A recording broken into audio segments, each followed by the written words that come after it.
আজি আমি নিখিল বড়ো ছাত্ৰ সন্থা কেন্দ্ৰীয় কমিটি আৰু ওদালগুৰি জিলা কমিটি মাজবাট আঞ্চলিক এপছুৰ সহযোগত যোৱা 22 তাৰিখে মাজবাটত যি গণধৰ্ষণ ইয়াত কাণ্ড হৈছিল সেই গোটেই বিষয়টো লৈ পেলাই আমি ইয়াত বুজ ল'বলৈ আৰু পৰ্যালোচনা কৰিবলৈ আমি উপস্থিত হৈছোঁ।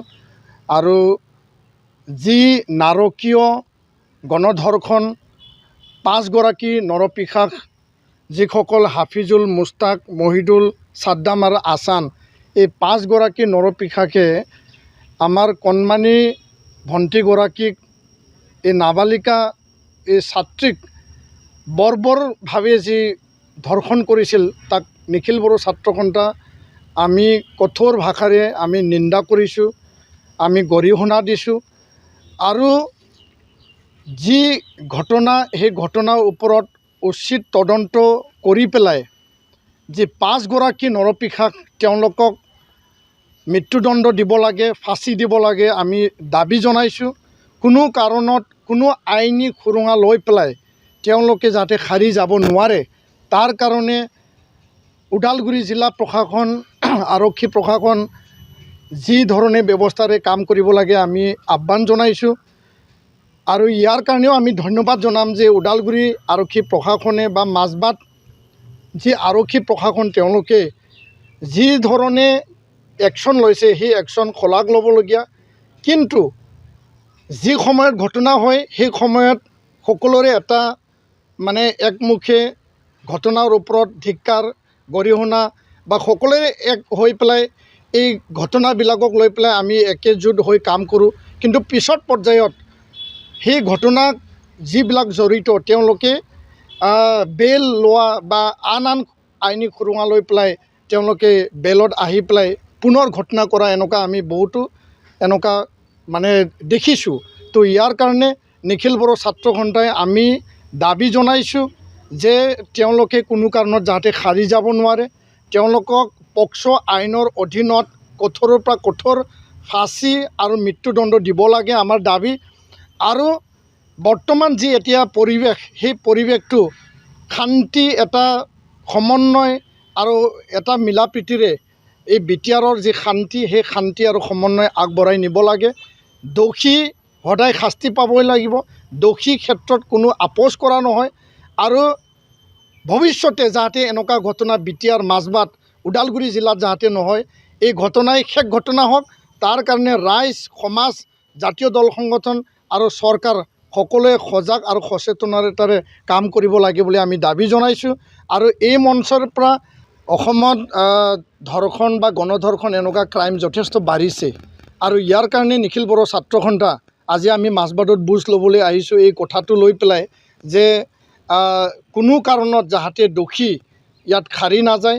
আৰু মাজবাট, দুধনৈ একে লেঠাৰিয়ে পুনৰবাৰ ঢেকীয়াজুলিত যোৱাকালি এই ধৰ্ষণৰ যি এটা পৰ্যায়ৰ এটা ঘটনা বা কিডনেপ কৰা যি ঘটনা তেনেকুৱা ঘটনা তাত ঘটিছে। আৰু ইয়াৰ কাৰণে আমি পুনৰবাৰ কৈছোঁ যে প্ৰশাসন সজাগ আৰু সচেতনতাৰে আৰু পূৰ্ণ দমত একশ্যনেৰে কাম কৰিব লাগে। কোনো কাৰণত বেআইনী কাৰ্যকলাপ বা আমাৰ ভণ্টিৰ ওপৰত, আমাৰ মহিলাৰ ওপৰত, বাইদেউসকলৰ ওপৰত যে কোনোবাই নজৰ দি তেওঁলোকক বেয়া কাম কৰিব সেইটো কোনো কাৰণত সহ্য কৰা নহ'ব। আৰু অসমখন এটা সমৃদ্ধিশালী, এটা সকলো আমাৰ জ্যেষ্ঠসকলক, আমাৰ আই মাতৃসকলক সন্মান জনোৱা এটা সমাজ হয়।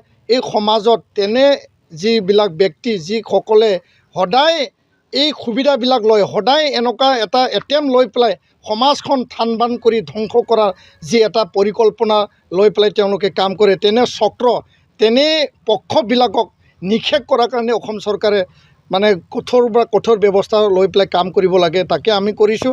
আৰু ঢেকীয়াজুলি ঘটনা, মাজবাট কাণ্ড, গণধৰ্ষণ কাণ্ড, দুধনৈৰ গণধৰ্ষণ হত্যাকাণ্ড আমি কঠোৰ ভাষাৰে পুনৰবাৰ আমি নিন্দা কৰিছোঁ আৰু গৰিহণা দিছোঁ। আৰু চৰকাৰক কঠোৰ ব্যৱস্থা ল'বৰ কাৰণে আমি দাবী আৰু আহ্বান জনাইছোঁ। ধন্যবাদ। আইনে আইনৰ ব্যৱস্থা ল'ব, ইয়াত আমাৰ ক'বলগীয়া নাই।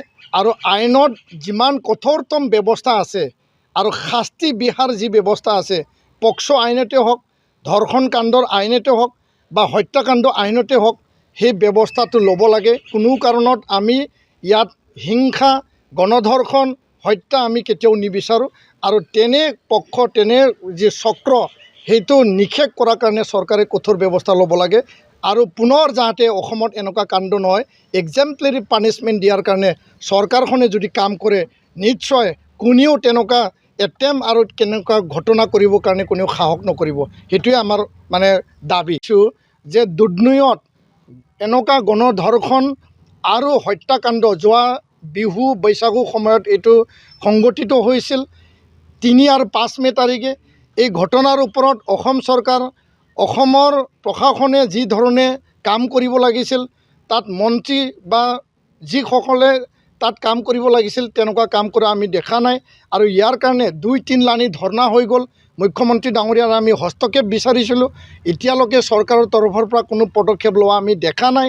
তো ইয়াৰ কাৰণে পুনৰবাৰ আমি অহা শুক্ৰবাৰ আৰু শনিবাৰ আমি 28 আৰু 29 তাৰিখে পুনৰ নিখিল বড়ো ছাত্ৰ সন্থাই কোকৰাঝাৰত কেন্দ্ৰীয়ভাৱে সকলো জিলাৰ সহযোগত আমি প্ৰতিবাদী কাৰ্যসূচী ধৰ্ণাত আমি পুনৰ বহিম আৰু যেতিয়ালৈকে মাজবাট কাণ্ড আৰু দুধনৈ কাণ্ড এই দুয়োটা গণধৰ্ষণ আৰু দুধনৈত হত্যাকাণ্ডও হৈছে, সেই দুয়োটা যি ঘটনাৰ ওপৰত উচিত তদন্ত উচিত বিচাৰ আৰু দুৰ্ভগীয়া পৰিয়ালে ন্যায় আৰু জাষ্টিছ নাপায় নিখিল বড়ো ছাত্ৰ সন্থা আমি মানে গণতান্ত্ৰিক আন্দোলন আমি চলাই যাম। সেই কথাটো আমি স্পষ্ট ভাষাৰে আমি আজি পুনৰবাৰ আমি দোহাৰিছোঁ আৰু অসম চৰকাৰক আমি দাবী জনাইছোঁ যে দোষী যাতে কোনো কাৰণত সাৰি নাযায় ইয়াৰ কাৰণে সকলো ব্যৱস্থা কৰিব লাগে আৰু পক্সো আইনৰ অধীনত তেওঁলোকক কঠোৰ শাস্তি দিবৰ কাৰণে আমি আজি পুনৰ আমি দাবী জনাইছোঁ।